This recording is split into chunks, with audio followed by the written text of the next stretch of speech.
The Shooting Range. In this episode, Pages of History, Air Ramming Champion. Tactics and Strategy, Playing the Hills. And Metal Beasts, the Soviet Schwalbe.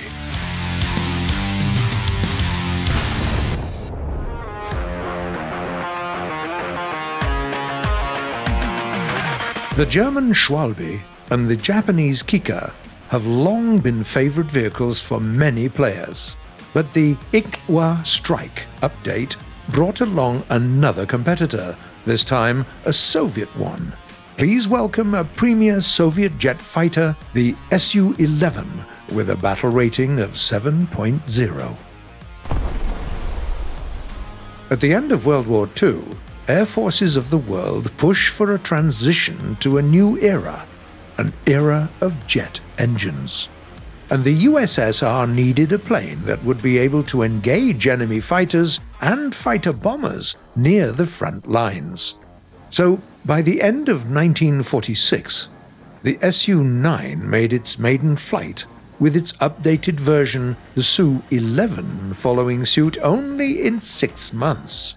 2 turbojet engines can accelerate this machine to speeds above 900 kph.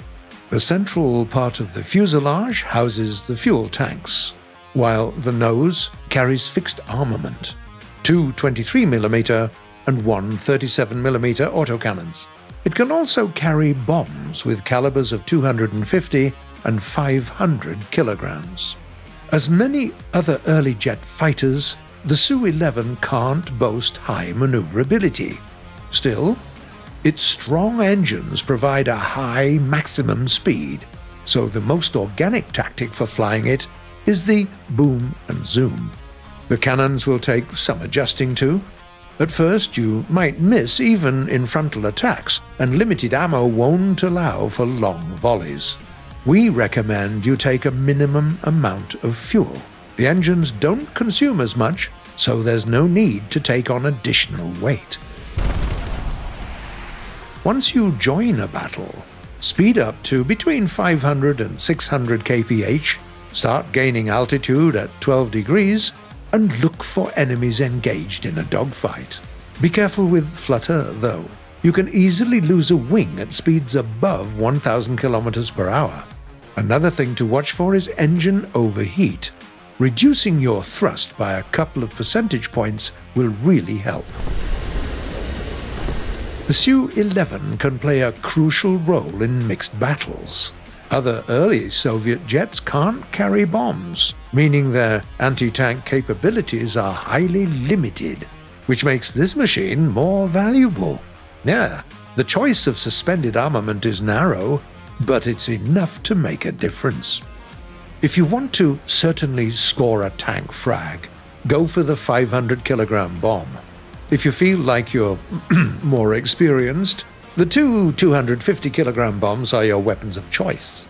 They can be dropped one by one. So if you're lucky, you can frustrate 2 enemy tankers in 1 round. As for the autocannons, we recommend taking the belt with more AP rounds. Yes, they perform a little worse against aircraft, but much better against most tanks.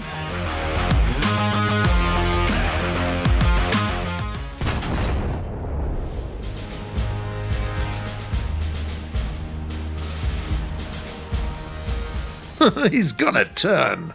This Russian MiG-3 is bluffing. And when he turns, he'll be so done. What can he do against the newest Gustav at low altitude? He's not turning. And when there's no time left to cry out, bang! How could the German pilot have known that it was the 3rd aerial ramming for Boris Kovzan? If he was ramming you, you were the victim. This Soviet lieutenant was a top-flying ace and a truly versatile pilot, capable of learning to fly just about anything. And he was using the Goering Eagles' arrogance against themselves.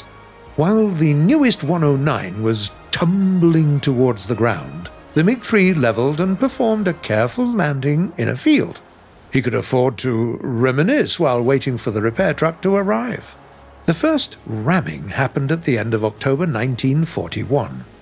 The then Second Lieutenant Kovzan was flying an old I-15 bis, the one that didn't even have a retractable landing gear. However, it made no difference since he managed to catch up with a quick two-engined Recon Bf-110 and destroy its tail with the wooden rotor of his fighter. After the emergency landing, his damaged biplane was fixed by locals. Kovzan took up to the skies again and made it back home on his own. The second ramming was in February 1942. No sooner than he had learned to fly the newest Yak-1, the promoted Kovzan put it to work. At full speed, he rammed the newest German plane, the Junkers 88. The impact was so hard, he got stuck in the enemy plane. He had to fly adjoined for a while. Well, it was more like falling than flying. Fortunately, he managed to get unstuck and made another emergency landing. This time, he tested the MiG-3. The testing seemed to end with a success. According to Lieutenant Kovzan, he didn't even think much about the fact that surviving 3 aerial rammings was an absolute record. And while he was waiting for a repair truck cruising through the field in the summer of 1942, we'll take a look into his future. In a month, the now Captain Kovzan will receive another new plane, the LA-5. What do you think he'll do with it? During his second combat flight, fighting against the odds, he'll, well, you've guessed it, ram another plane. This time, it'll be the HE-111. Boris Kovzan will be thrown out of the destroyed fighter. His parachute won't open fully, and he'll find himself in a bog with a broken leg and a missing eye. Wait, he was now one-eyed? With 10 months spent in hospitals, he was probably decommissioned, right? No man in his right mind would push for a return. Unless you're Boris Kovzan.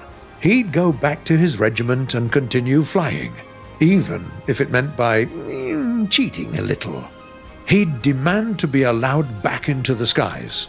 And when he downed another German pilot, and then another, everyone would realize that this guy was worth a dozen pilots in the skies, even with one eye left.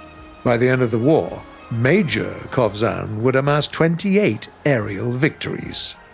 After the war, he would graduate from the Air Force Academy and fly the Yak-15, the MiG-9, the MiG-15, and even the MiG-19.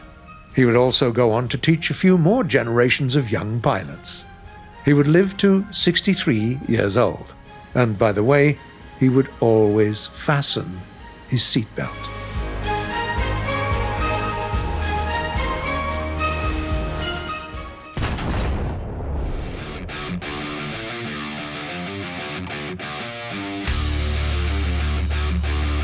A few weeks ago, we discussed the tactics of urban tank duels, and today we would like to discuss the possible strategies you can employ on hilly maps. Now, the situation that happens all the time is when two opponents are separated by a hill or some other landscape feature. There are two options here. Option 1. Your depression angle isn't good enough, so you have to move your tank across the hill to make a shot. Of course, the best thing you can do is play defense and stay in cover. But if you must attack, here's some advice. First of all, protect your gun barrel. Even if your tank is heavily armored, you shouldn't be arrogant about your attack.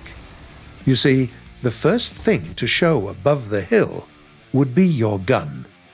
One good shot, and you've lost. However, there's an easy way round it. Literally, wiggle both your hull and your turret while climbing the hill.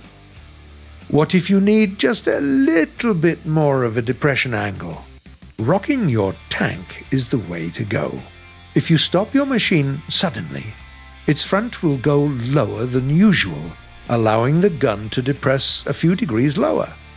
Another way to improve the angle is to move alongside the hill away from the enemy. This way, you'll increase the distance and move the line of fire along the ridge. Now, the second scenario is when your elevation angles are indeed good. Naturally, attacking seems to be a much better option here than defending. Still, you need to keep in mind what vulnerabilities your enemy's tank has in the upper part. For instance, you can aim for the commander's cupola of the Tiger H1, or for the vertical drive of the Super Pershing. Some tanks have a weak turret roof, such as the Centurion Mark III or the ZTZ-99. If you can hit these parts, shoot them first. Another popular scenario is when you and your enemy occupy different heights. If you find yourself below the hill, choose the distance wisely. Getting too close would mean helplessly expecting the enemy to jump onto you. Staying too far would mean giving your enemy a good chance at shooting at you. So the best option would be to keep as close as possible while keeping in firing range. Besides that, you only need to look for bypasses and favorable positions. We only have a few more hints to share. Some vehicles have an advantage when fighting in the hills. For instance, the M60 AMBT, the KP-Z70, and the Leopard 2K have an additional turret-mounted autocannon. By poking it out of cover, you can damage the enemy's tracks, road wheels, or gun barrel, no problem. Other vehicles with an opportunity as safe fire are many ATGM carriers, such as the M901 vehicles with recoilless guns, like the Italian R3 T106, and those with unmanned turrets, such as the American Stryker. And of course, the kings of the hills are the carriers of anti-roof missiles, the Bill 2 or the TOW 2B. Well, good luck fighting in the hills. It's time for us to answer some of your questions.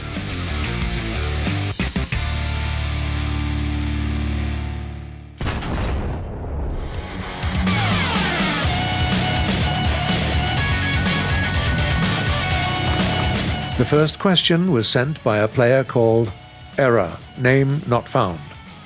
Are there any advantages on having propellers similar to Seafire FR-47? Hi there. The engineers opt for the coaxial configuration because a single propeller with the same thrust needs a much bigger diameter. Consequently, it would require a longer gear leg, increasing the plane's mass. Moreover, two propellers rotating clockwise and counterclockwise compensate each other's torque reaction. Of course, you can simply increase the number of blades, but that brings along its own issues.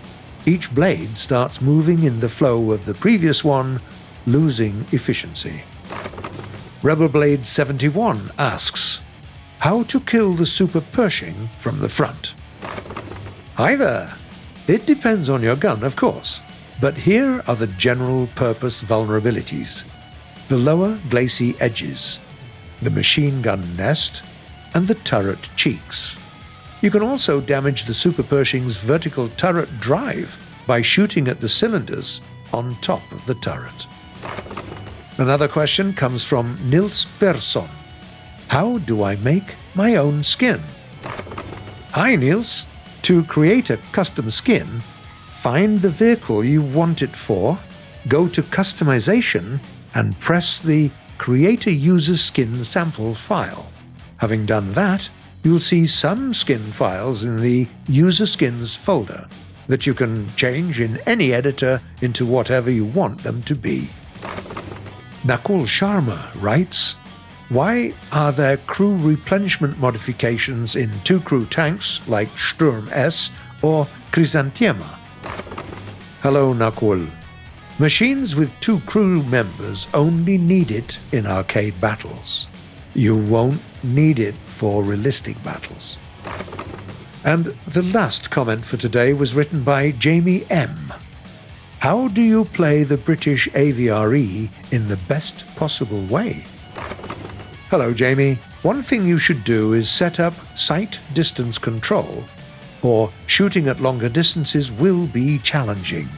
Otherwise, the AVRE is great for central attacks. With thick armor, ERA, and a dozer blade, you'll be well protected against enemy fire, while delivering a mighty hesh yourself. Don't forget about slow reload, though, and think of your cover in advance. How time flies. That's it for today. You've been watching The Shooting Range by Gaijin Entertainment, and the next episode will premiere the following Sunday at 4 p.m. GMT or noon Eastern Time. Subscribe and click the bell if you don't want to miss our next videos, and of course you don't. Leave a like, so don't forget that either. Never attempt ramming planes at home unless you are incognito wearing sunglasses. And please share your thoughts and comments below. See you next week, if you haven't rammed anyone.